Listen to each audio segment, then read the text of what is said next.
El aire acondicionado de la oficina en el piso 50 de la torre corporativa en Polanco apenas lograba enfriar la tensión en la sala. Emiliano Garza, heredero de un imperio inmobiliario, miraba por el ventanal de piso a techo con los puños apretados dentro de los bolsillos de su traje a la medida. El ultimátum de su abuelo había sido claro. Si no presentaba a una esposa respetable antes del viernes, las acciones mayoritarias pasarían a manos de Mauricio Bernal, el rival más despiadado del sector y enemigo jurado de la familia Garza. Emiliano no iba a permitir que el trabajo de 3 generaciones cayera en las manos de un hombre sin escrúpulos, aunque eso significara firmar el contrato más absurdo de su vida. Necesitaba una mujer dispuesta a fingir, alguien que no hiciera preguntas y que desapareciera cuando el plazo del testamento se cumpliera. Esa misma tarde, el destino lo llevó a una cafetería discreta pero elegante en la colonia Roma. Valeria Montero limpiaba la barra de mármol con una energía que delataba su agotamiento. Llevaba el uniforme impecable, pero su mirada tenía el peso de alguien que había perdido demasiado. Cuando Emiliano se acercó para pedir un café, notó cómo ella lo atendió sin la típica obsecuencia que él solía recibir. Ella lo miró a los ojos, directa, altiva, a pesar de estar sirviendo mesas. Él dejó una tarjeta sobre la barra junto con una propuesta directa. Un contrato de matrimonio a cambio de una suma de dinero que resolvería la vida de cualquiera. Valeria no se inmutó. Le devolvió la tarjeta deslizándola por la barra y le dijo que su dignidad no tenía precio. Fue esa chispa de orgullo lo que convenció a Emiliano de que ella era la indicada. Tras una larga negociación, donde ella impuso límites estrictos, Valeria aceptó. Necesitaba el dinero, no para lujos, sino para salvar lo último que quedaba del patrimonio de su familia. La ceremonia civil fue un trámite helado en un juzgado vacío, sin flores ni celebraciones. Cuando llegaron a la mansión de Emiliano en Las Lomas, el contraste entre ambos mundos fue abrumador. Él intentó asignarle un presupuesto para que renovara su guardarropa, tratándola como a uno más de sus empleados. Valeria se plantó en medio de la inmensa sala de estar y rechazó la tarjeta de crédito. Le dejó claro que cumpliría su papel frente a las cámaras, pero que no iba a convertirse en un maniquí comprado con su dinero. Desde las sombras del círculo social, Mauricio Bernal observaba los movimientos de la nueva pareja. El rival de Emiliano tenía el instinto de un depredador, y algo en esa boda repentina le olía a fraude. Los días siguientes estuvieron marcados por roces constantes y silencios cargados de electricidad. Emiliano intentaba mantener el control, pero la independencia de Valeria lo desarmaba. Una noche, tras un evento agotador donde tuvieron que fingir sonrisas ante la prensa, Valeria colapsó en el sofá, ardiendo en fiebre. Emiliano, el hombre que pagaba para que le resolvieran la vida, despidió al personal de servicio y se quedó despierto. Con movimientos torpes pero genuinos, le preparó un té y le colocó paños fríos en la frente hasta el amanecer.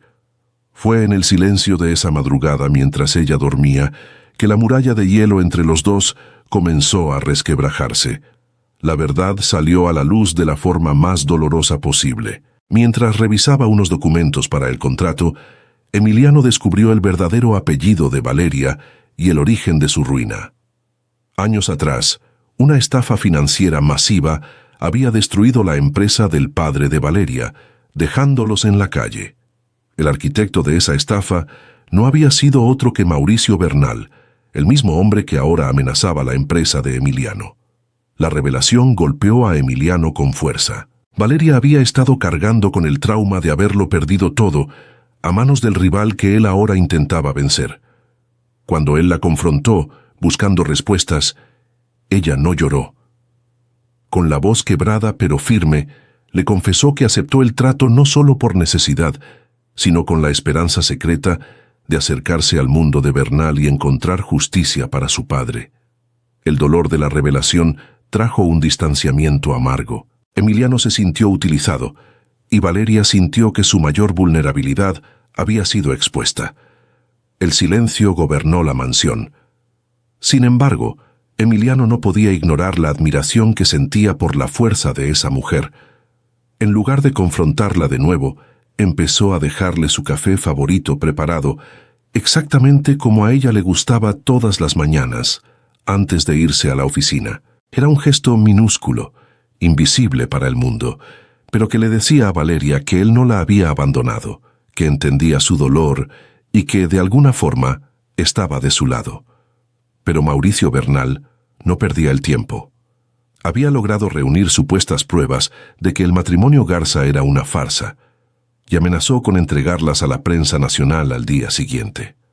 Quería destruir la reputación de Emiliano y quedarse con el control absoluto de la junta directiva. Cuando la amenaza llegó a oídos de Emiliano, supo que el juego había terminado, pero no iba a caer solo, y mucho menos iba a dejar que Valeria fuera humillada públicamente. Ambos se sentaron frente a frente en la biblioteca de la mansión.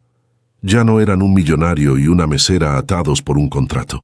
Eran dos personas unidas por un enemigo en común y por un sentimiento que ninguno se atrevía a nombrar.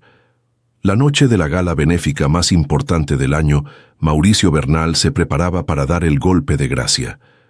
Caminó hacia los micrófonos de la prensa con una sonrisa arrogante, dispuesto a desenmascarar el matrimonio falso. Pero antes de que pudiera pronunciar una palabra, los teléfonos de todos los reporteros comenzaron a sonar al unísono. Un periodista de investigación de primer nivel acababa de publicar un reportaje explosivo en la portada digital del diario más leído del país. No hablaba de matrimonios falsos, hablaba de fraudes millonarios, de familias arruinadas y de cuentas ocultas. Emiliano había movido sus hilos y entregado todas las pruebas del esquema financiero que destruyó a la familia de Valeria años atrás. Las cámaras se giraron hacia Mauricio, quien palideció mientras los inversores que lo rodeaban daban un paso atrás, abandonándolo en el acto. Perdió todo su poder y su prestigio en cuestión de segundos, siendo expulsado de su propia compañía a la mañana siguiente. Con el enemigo derrotado y la herencia asegurada, el contrato ya no tenía razón de ser. En el balcón de la mansión, con la ciudad iluminando la noche, Emiliano miró a Valeria. No hubo juegos de poder ni ironías. Le pidió perdón por haberla tratado como a una transacción y le confesó que el único fraude de su vida sería dejarla ir. Le dijo que la amaba, no por obligación, sino por la mujer valiente y digna que era. Valeria, con lágrimas en los ojos, finalmente bajó sus defensas y aceptó quedarse, esta vez sin firmas de por medio, solo con la verdad de sus corazones. Los meses pasaron y la vida de ambos se transformó. Valeria no se conformó con ser la esposa del magnate. Con el apoyo incondicional de Emiliano, fundó su propia agencia de asesoría financiera para pequeñas empresas, ayudando a aquellos que, como su padre, estaban a punto de perderlo todo. Habían construido un imperio propio, basado en el respeto y el amor verdadero. Si esta historia te emocionó, compártela con alguien que necesite recordar que el amor y la justicia siempre encuentran su camino. Suscríbete para no perderte nuestras próximas historias y acompáñanos en la siguiente aventura. Nos vemos muy pronto. El ruido ensordecedor de la gala de máscaras en el primer piso del edificio corporativo ya le provocaba dolor de cabeza a Santiago Villalobos. Acostumbrado a tener el control absoluto de su imperio naviero, odiaba los eventos sociales, especialmente aquellos donde dependía de otros para cerrar un trato. Esa noche debía encontrarse en secreto en su oficina privada con una excéntrica heredera europea para firmar una fusión vital. Cansado de esperar, subió al último piso. En la penumbra de su despacho, vio la silueta de una mujer de espaldas, llevando una elegante máscara veneciana. Sin dudarlo, Santiago comenzó a hablarle de negocios con su habitual tono arrogante, asumiendo que era la mujer que esperaba. Lo que no sabía era que esa mujer era Renata Cruz, una joven del equipo de limpieza nocturno que en un momento de curiosidad se había probado la máscara abandonada en un sofá de cuero. En lugar de disculparse y huir asustada, Renata se giró y le respondió con una ironía tan afilada que dejó a Santiago sin palabras. Ella criticó la frialdad de sus oficinas y el vacío de su discurso corporativo. Intrigado por esa mujer que no le temía, Santiago dio un paso adelante, pero antes de que pudiera descubrir su rostro, Las luces de emergencia se encendieron por una falla eléctrica y Renata escapó en medio de la confusión. A la mañana siguiente, una fotografía borrosa de Santiago, muy cerca de la misteriosa mujer enmascarada, inundaba las redes sociales de espectáculos. Para empeorar las cosas, la verdadera heredera había cancelado el trato por sentirse insultada. Santiago ordenó a su equipo de seguridad revisar las cámaras y así descubrió la verdad. La mujer que lo había desafiado limpiaba sus pisos de mármol de madrugada. La mandó llamar inmediatamente. Lejos de amedrentarse, Renata entró a la sala de juntas con la frente en alto. Santiago le propuso un contrato descabellado. Para calmar a los inversionistas y a la prensa, ella fingiría ser su prometida durante 6 meses, a cambio de una suma de dinero que le resolvería la vida entera. Renata aceptó tras un largo silencio. No lo hizo por ambición, sino por una necesidad desesperada que guardaba en lo más profundo de su ser. Quien observó todo este rápido movimiento con profundo recelo fue Vanessa Montes, la exprometida de Santiago, una mujer calculadora que no soportaba ver cómo otra ocupaba el lugar que ella sentía que le pertenecía por derecho. La mudanza de Renata al lujoso penthouse de Santiago en la zona de Polanco marcó el inicio de una guerra silenciosa. Él intentó comprarle un guardarropa de diseñador para que encajara en su mundo, pero Renata rechazó todas y cada una de las tarjetas de crédito. Se presentó a las exclusivas cenas de negocios usando vestidos sencillos que ella misma había arreglado, afirmando su independencia en cada paso y negándose a ser un adorno comprado. Los roces eran constantes. Vanessa aparecía en los eventos intentando humillar a Renata por sus modales o su desconocimiento del mundo del lujo, pero Santiago, sorprendiéndose a sí mismo, siempre intervenía para defenderla. La tensión entre ambos comenzó a transformarse en una atracción innegable. Una tarde de lluvia, Renata llegó empapada al departamento y sin previo aviso se desvaneció en el pasillo de entrada. Santiago, presa del pánico, la cargó hasta la cama.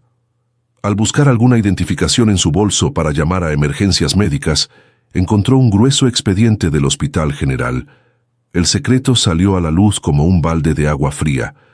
Renata padecía una enfermedad crónica grave que requería un tratamiento carísimo y constante. Ese era el verdadero motivo por el que había aceptado el humillante contrato. La revelación golpeó a Santiago en el orgullo y en el alma. Cuando ella despertó, la confrontación fue dura. Él le reclamó por haberle ocultado algo tan delicado, pero en el fondo estaba aterrorizado ante la idea de perderla ahora que empezaba a sentir algo real. Su mecanismo de defensa fue el distanciamiento.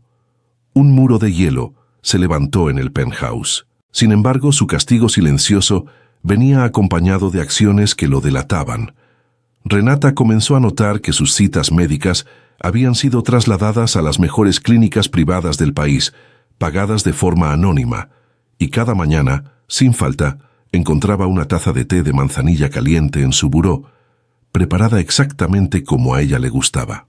Era la forma de Santiago de pedirle perdón sin palabras, de decirle que no iba a dejarla caer.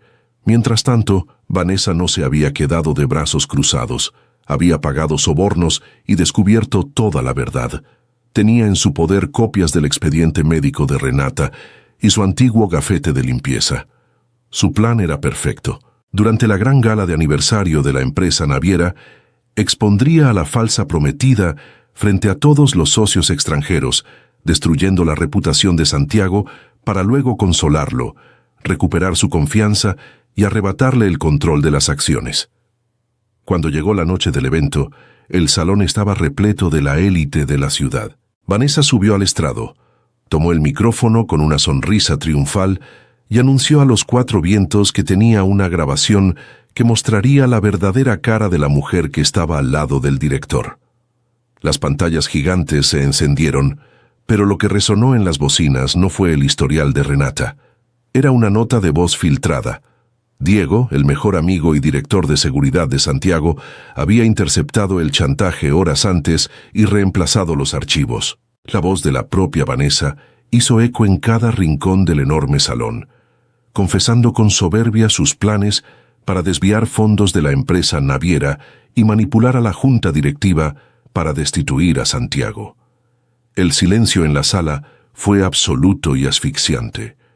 Vanessa palideció, humillada en el mismo escenario que había preparado cuidadosamente para su victoria. Los inversionistas le dieron la espalda de inmediato, murmurando con desprecio, y los guardias de seguridad la escoltaron hacia la salida mientras ella intentaba cubrirse el rostro, perdiendo su prestigio para siempre.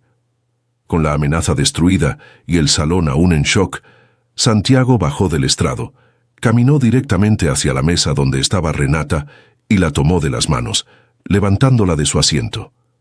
Frente a toda la prensa y los socios, él no habló de contratos ni de escándalos corporativos. Le pidió perdón por haber sido un cobarde, por haber dejado que el miedo la alejara de él cuando más lo necesitaba. Le confesó que el único trato que le importaba era pasar el resto de sus días a su lado. Renata, con lágrimas de alivio resbalando por sus mejillas, dejó caer todas sus barreras y lo abrazó, sellando una reconciliación pura y verdadera que dejó a los fotógrafos sin palabras. Un año después, la fría oficina de cristal era solo un recuerdo lejano. Santiago había dejado la presidencia operativa de la empresa en manos de su amigo Diego. Habían decidido dejar atrás el tóxico mundo de las altas esferas sociales para mudarse a una hermosa casa de madera y piedra frente al mar en las costas de Oaxaca. Allí, con la brisa salada, una vida tranquila y el tratamiento adecuado, la salud de Renata había mejorado de forma milagrosa.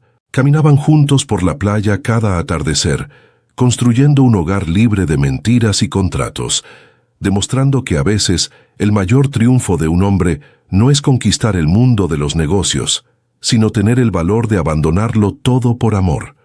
Si esta historia tocó tu corazón, compártela con alguien que necesite escuchar una buena historia de superación.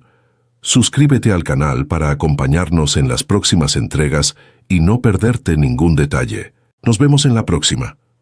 El humo de los puros importados y el tintineo de los vasos de cristal llenaban el ambiente del exclusivo club privado en Santa Fe. Leonardo Córcega, el implacable director de Córcega Capital, reía con superioridad mientras escuchaba a su hermano menor, Fernando. Fernando siempre había vivido a la sombra de los éxitos de Leonardo y, consumido por la envidia, lanzó una apuesta sobre la mesa de caoba. Retó a Leonardo a enamorar a una mujer completamente ordinaria, ajena a su mundo de lujos, y convencerla de casarse con él en menos de un mes. Si Leonardo ganaba, Fernando dejaría de exigir su puesto en la junta directiva. Si perdía, Leonardo le cedería el control del proyecto más lucrativo de la década. Acostumbrado a ganar y viendo el amor como una simple transacción, Leonardo aceptó sin dudarlo, sellando un trato que cambiaría su destino. Días después, Leonardo orquestó un encuentro casual en un parque de Coyoacán, acercándose a Camila Orozco, una maestra de preescolar que leía un libro desgastado bajo la sombra de un árbol. Llevaba ropa sencilla y el cabello recogido de forma descuidada, encajando perfectamente en el perfil que Fernando había exigido. Leonardo desplegó todo su encanto ensayado, pero Camila apenas levantó la vista de las páginas.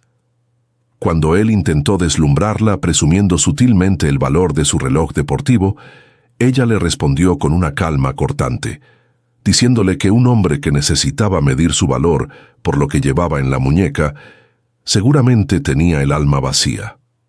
Ese rechazo inesperado sacudió el ego de Leonardo. Sin embargo, en lugar de alejarse, se sintió profundamente intrigado por la postura impecable y el vocabulario refinado de una mujer que apenas ganaba el salario mínimo.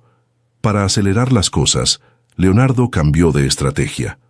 Le ofreció a Camila una donación millonaria para reconstruir el techo colapsado de la escuela donde trabajaba, a cambio de que ella fingiera ser su prometida durante unas semanas para calmar a unos inversionistas tradicionales. Camila, anteponiendo el bienestar de sus alumnos, aceptó el trato con frialdad. La firma del acuerdo se hizo en la inmensa biblioteca de Leonardo.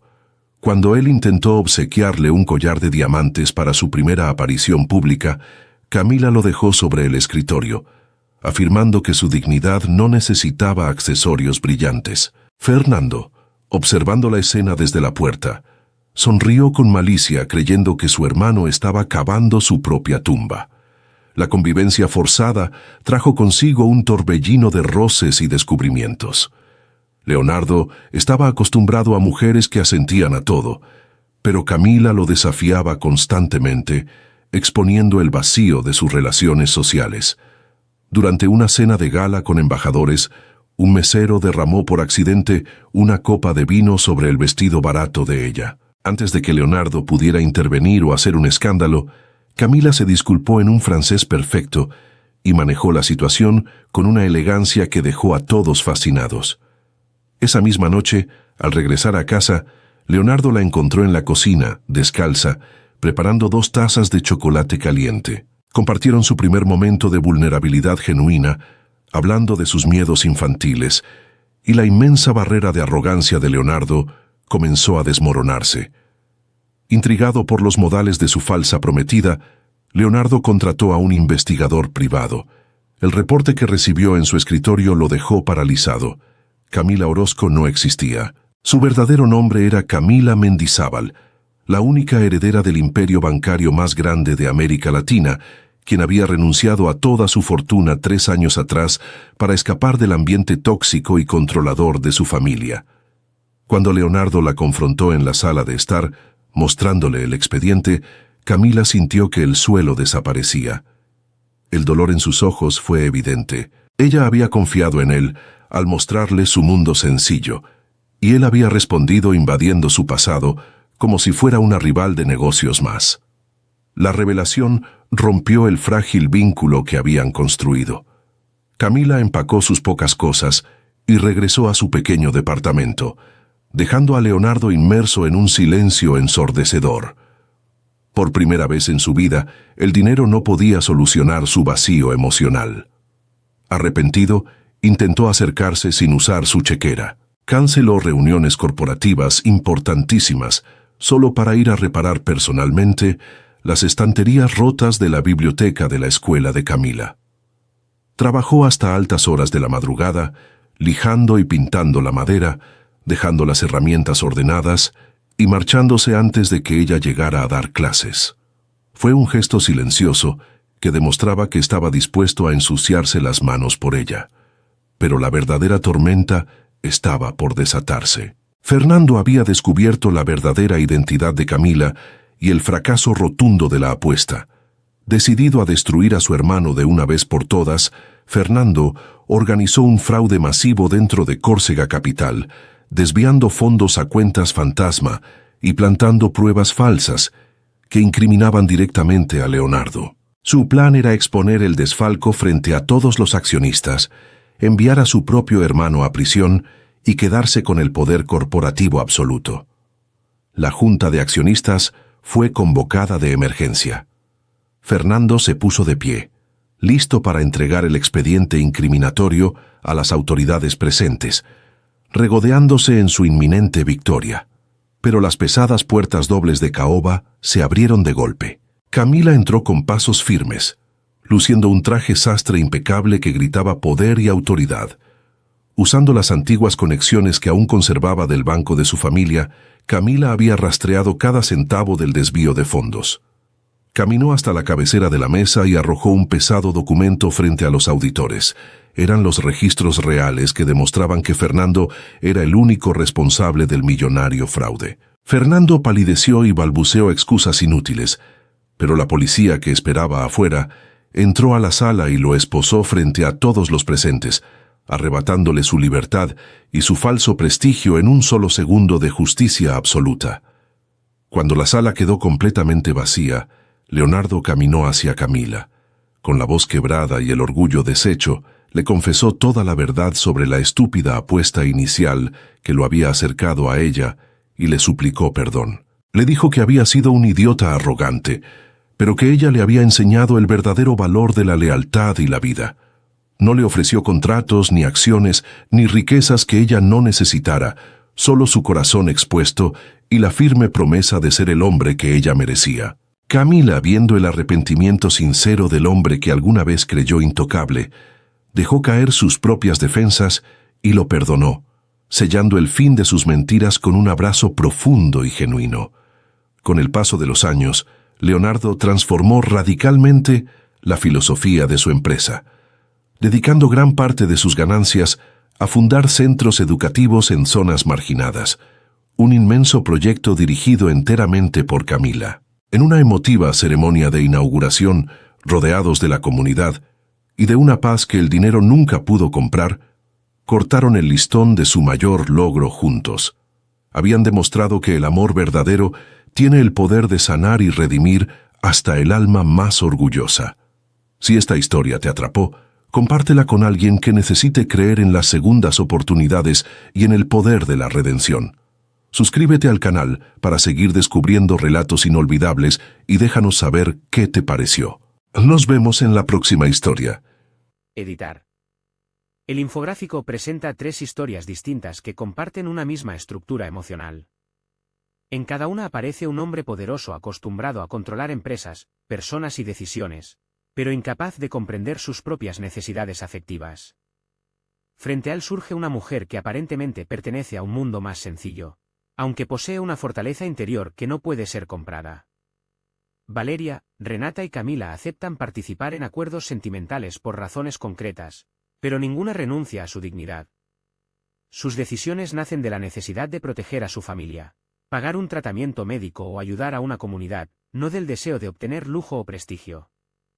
El primer aspecto psicológico que une las historias es el orgullo masculino. Emiliano, Santiago y Leonardo consideran inicialmente que el dinero puede resolver cualquier conflicto. Para ellos, el matrimonio, el compromiso y el romance funcionan como operaciones comerciales. Sin embargo, las protagonistas establecen límites y se niegan a comportarse como adornos dentro de una vida privilegiada. Esa resistencia provoca una crisis en los hombres, porque los obliga a reconocer que el afecto verdadero no puede imponerse mediante contratos, regalos o posiciones sociales. También resulta fundamental la presencia de heridas ocultas. Valeria carga con la ruina y la injusticia sufrida por su familia. Renata enfrenta una enfermedad grave y el miedo constante de no poder pagar su tratamiento. Camila oculta una identidad marcada por una familia controladora y una riqueza que le arrebataba la libertad. Estas heridas explican muchas de sus decisiones, pero no las convierten en víctimas pasivas. Las 3 mujeres actúan, negocian, investigan, protegen a otros y participan directamente en la derrota de quienes intentan humillarlas. El infográfico también destaca que la transformación afectiva no ocurre mediante grandes discursos, sino a través de pequeños gestos. Preparar una taza de café, cuidar una fiebre, pagar discretamente una atención médica o reparar los muebles de una escuela son acciones que revelan un cambio profundo. Los protagonistas dejan de considerar a las mujeres como parte de un trato y comienzan a reconocerlas como personas con historia, dolor, sueños y autonomía. El cuidado cotidiano se convierte así en una forma de reparación emocional. Desde una perspectiva social, las historias confrontan la desigualdad entre las élites económicas y quienes viven situaciones de precariedad. Las mansiones, las empresas y las galas representan un mundo donde la reputación vale más que la verdad. La prensa, los inversionistas y las juntas directivas ejercen presión sobre los personajes, mostrando cómo la apariencia puede dominar la vida de las clases privilegiadas. Sin embargo, el relato invierte esa jerarquía al demostrar que la verdadera autoridad proviene de la integridad y no de la fortuna. La caída de Mauricio, Vanessa y Fernando funciona como una forma de justicia moral. Los antagonistas intentan utilizar secretos, enfermedades, fraudes y diferencias sociales para destruir a los protagonistas, pero terminan expuestos por su propia corrupción. Esta resolución produce satisfacción porque restaura el equilibrio que había sido quebrado. La verdad se vuelve pública. Las víctimas recuperan su voz y el poder deja de estar exclusivamente en manos de quienes poseen dinero. Las 3 historias siguen un recorrido semejante. Primero ocurre un encuentro inesperado. Después aparece un acuerdo por conveniencia, seguido por el choque entre 2 mundos. Más tarde se revela un secreto que provoca dolor y distanciamiento. Finalmente, el antagonista cae y el vínculo falso se transforma en una relación auténtica. Esta estructura combina romance, crítica social y fantasía de justicia, permitiendo que el público experimente tensión, indignación, esperanza y alivio. El mensaje central es que el amor no salva a los personajes por medio de la dependencia, sino mediante el reconocimiento mutuo. Las protagonistas conservan su identidad y construyen nuevos proyectos de vida. Los hombres, por su parte, aprenden a renunciar al control y a utilizar sus recursos con responsabilidad. Por eso, el final no representa solamente la formación de una pareja, sino el nacimiento de una vida más justa, humana y consciente. Las historias enseñan que el poder sin empatía destruye, que la dignidad puede transformar cualquier relación y que la verdadera redención comienza cuando una persona deja de tratar a los demás como objetos y decide mirarlos con respeto, verdad y amor.